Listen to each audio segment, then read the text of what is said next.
Hello folks, this is the second day of our stay here in Barcelona, Spain. After a light breakfast, we continued our exploration of the city ourselves. There's a metro station near the breakfast place, so we used it right away. This is a regular metro station that only serves one line, compared to the Catalunya station, which is a hub that serves a number of lines. At this point, we're getting pretty familiar with the metro system in general. It's funny because we live near DC, but we're not familiar with the metro system there because we use our cars all the time.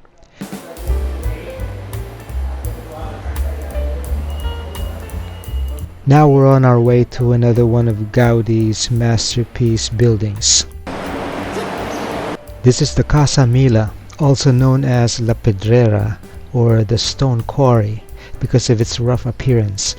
It got its name from its owner, Pere Mila.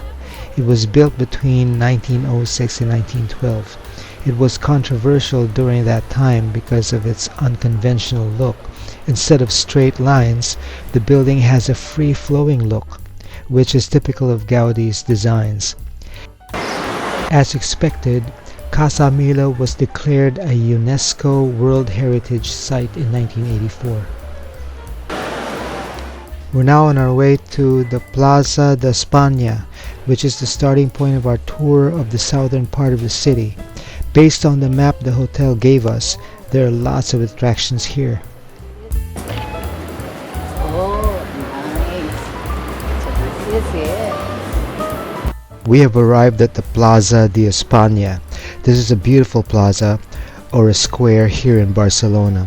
It looks like a huge roundabout that is located at the foot of Montjuic, a nicely developed hilly area, and is the focus of our self-guided tour for today.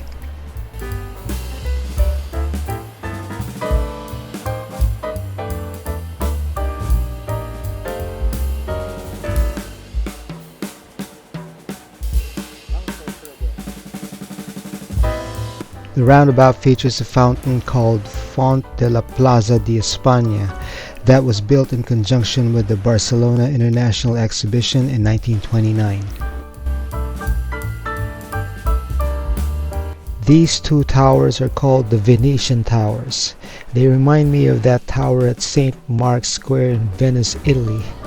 They are 154 feet tall each and serve as a gateway to an avenue that is also a venue for trade fairs and festivals.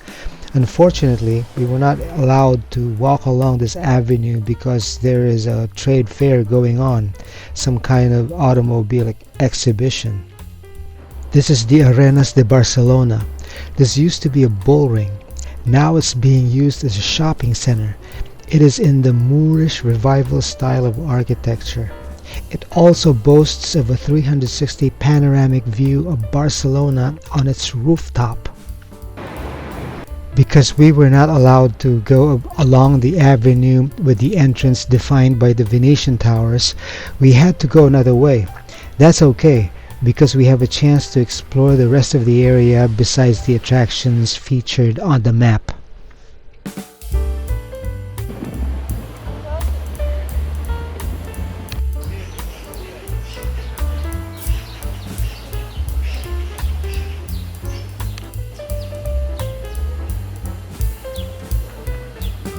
Now we see the Venetian towers from a distance. We're now at the far end of the area that was closed off for the automobile exhibition. If I'm not mistaken, this is the Caixa Forum. This is a cultural center here in Montjuic. It used to be a textile factory in the modernist style of architecture and was completed in 1911. The factory was closed in 1919 but was used as a warehouse during the 1929 Barcelona International Exposition.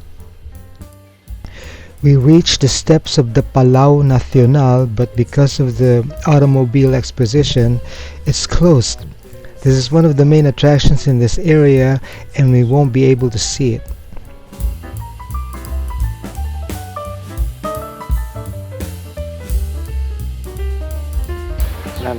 Walang metro. Wala. Huh? We sat down on a park bench within a commercial residential neighborhood to catch our breath. There is no metro station nearby, and the nearest one is along an avenue called Parallel. We're now further going uphill in the Montjuic area, and our phone GPS recommends that we go up these steps on the right or use the ramp on the left. It's a good thing we have options. Like the stairs.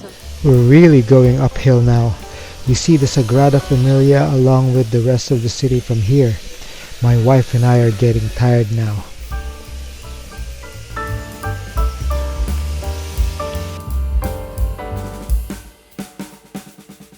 This must be the Greek theater the sign was referring to.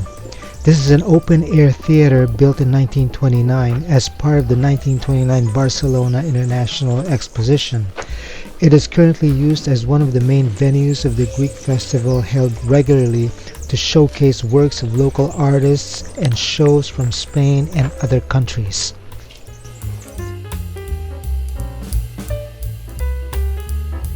We've now reached the gardens of Montjuic. This is near the Greek theater. This is also part of the exposition. Actually, the whole district of Montjuic, or Jewish Mountain, was planned and developed for the exposition. It also eventually became one of the venues of the 1992 Summer Olympics.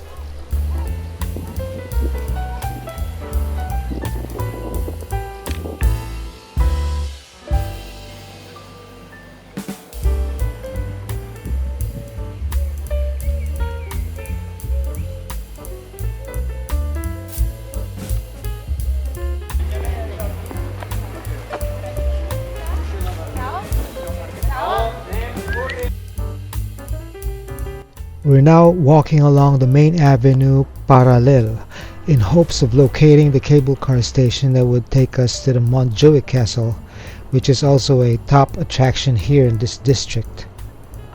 There it is, the cable car station. There's a long line that's spilling over on the sidewalk. We also saw a funicular station right next to it. We will surely use it when going back to the Placa D'Espanya. Because of the long line at the cable car station, we decided to take a detour to one of the food kiosks we saw while walking on the avenue. It's time to take a break and reflect on what we have seen and experienced so far. Ano na ba yan? Di pa. Inom muna ako ng herby ko.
We're now on our way to ride the cable car going to the Montjuic Castle.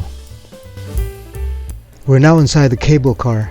This ride has 3 stops, but we're only getting off when we reach the Montjuic Castle and admire it from the outside.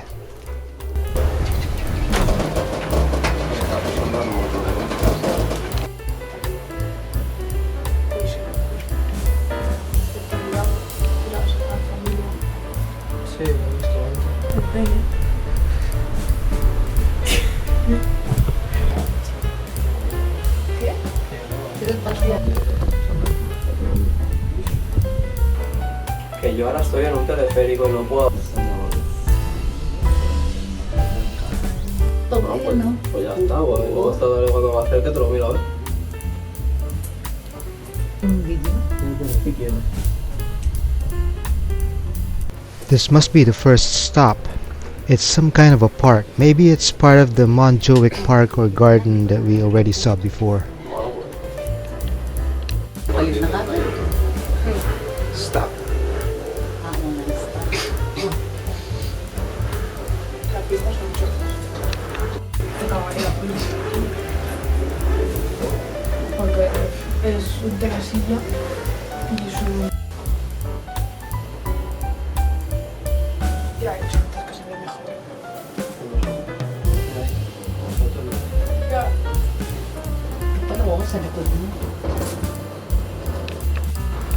This is what I like when viewing a city or town from above. You only see one color or hue.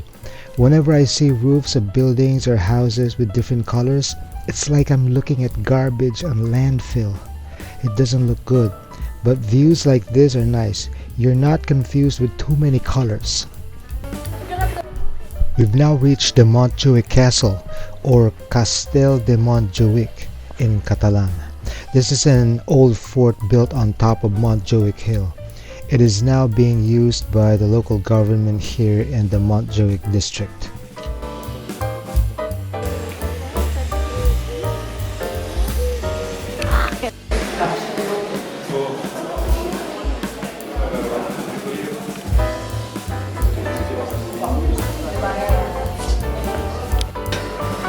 We decided not to go up on the roof of the castle anymore, and we just went back out to admire the surrounding gardens and view the castle's facade instead. Now we're back in the cable car and enjoying the rest of the ride.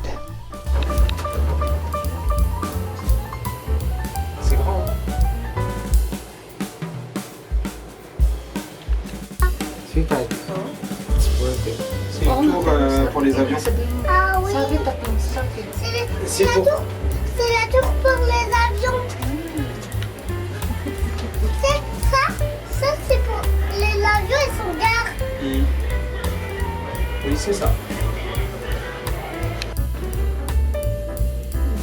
This is the third stop my wife was looking for.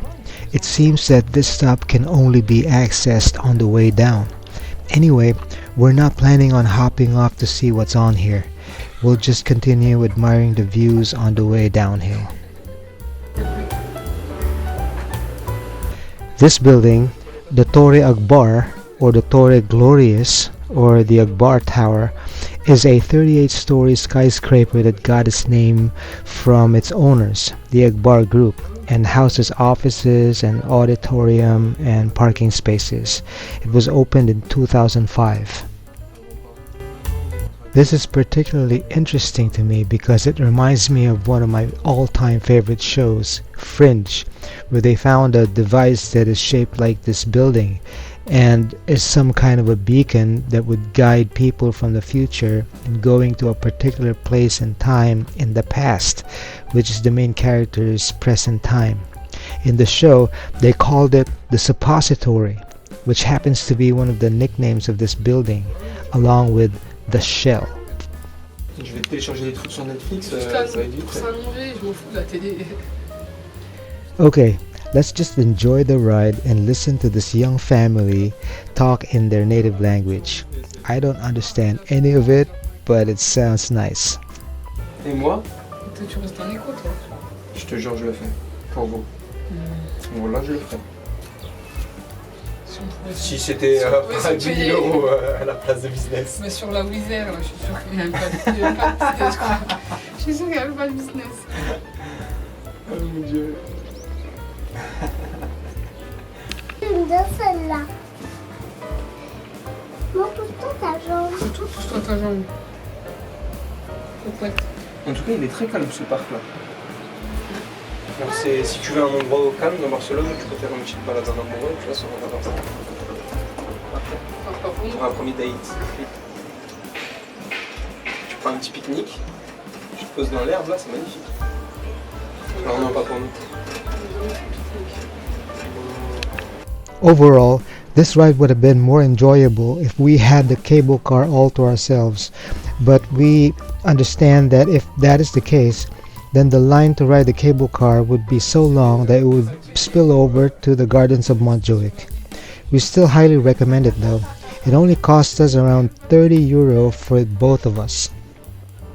We're back in the heart of the city, La Rambla, via the Catalunya metro station. We enjoyed our self-guided tour of the Montjuic District, highlighted by that cable car ride to the Montjuic Castle. Too bad we were not able to see all of the attractions in the area because there was an automobile exposition going on. I hope that sometime in the future my wife and I would be able to come back here and see those attractions we missed. Now we're on our way to a special restaurant serving one of the best cuisines in the world. Here it is, Barrio Fiesta. We just want to eat our own comfort food just once during this tour. This cuisine never fails.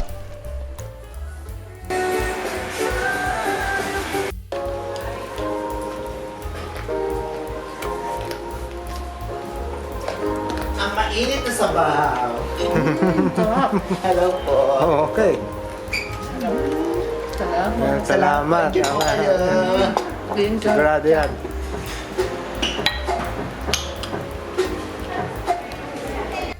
That was a satisfying lunch. Now we're in the Gothic Quarter on our way to the Barcelona Cathedral. This area is part of the old city of Barcelona and is truly historic. It contains a few medieval landmarks including the Jewish quarter and its synagogue. Within this area lie small streets leading to plazas or open squares. Not all of the buildings date to medieval times. Some of them were built between the 19th and 20th centuries and were included in a restoration project in time for the 1929 International Exposition.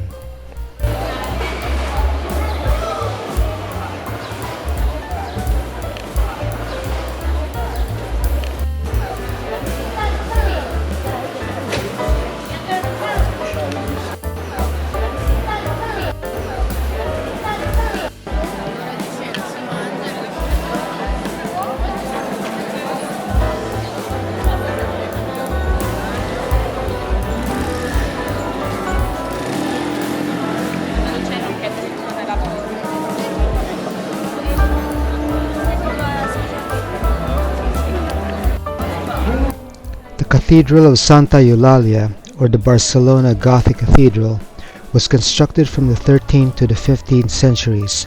The facade is from the 19th century. The co-patron Saint Eulalia is who this cathedral is dedicated to. She was a young virgin who became a martyr during the Roman occupation in Barcelona. Her body is entombed in its crypt. Now we're on our way to the nearest metro station to go to another spot. One.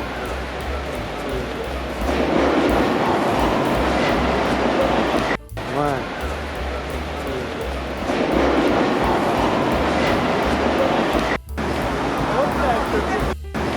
We're here at the Arc Del Triomf, and this is a memorial arch that served as the main gate for the 1888 Barcelona World Fair.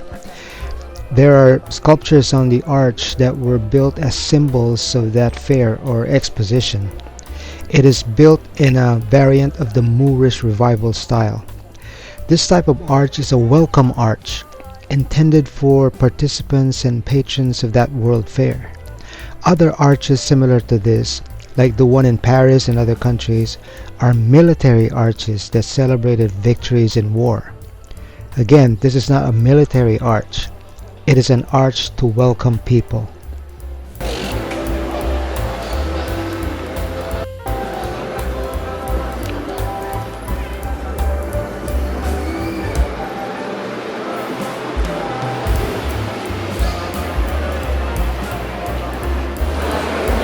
Now we're back at the La Boqueria to buy some Iberico ham to take home with us as pasalubong.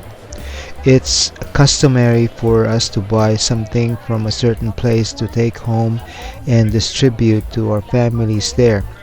We call it pasalubong or welcome gift.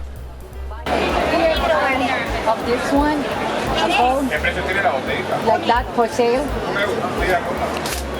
No, no phone there. Buy. No. More expensive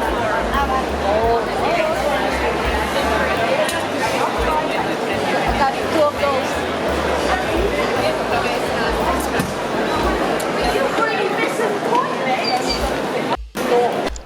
My wife is now falling in line to try out some paella. This is a must when you're here in Spain. We have our own version of this dish, but there's nothing like the original.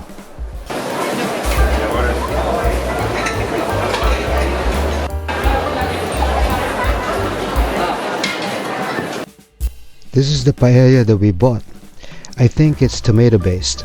It's between 10 to 15 euro if I remember correctly. My wife did not want any of it because she was still full from that Filipino lunch. She had one spoonful though, and she said that it was good. I then finished it and it was really good. I was so full.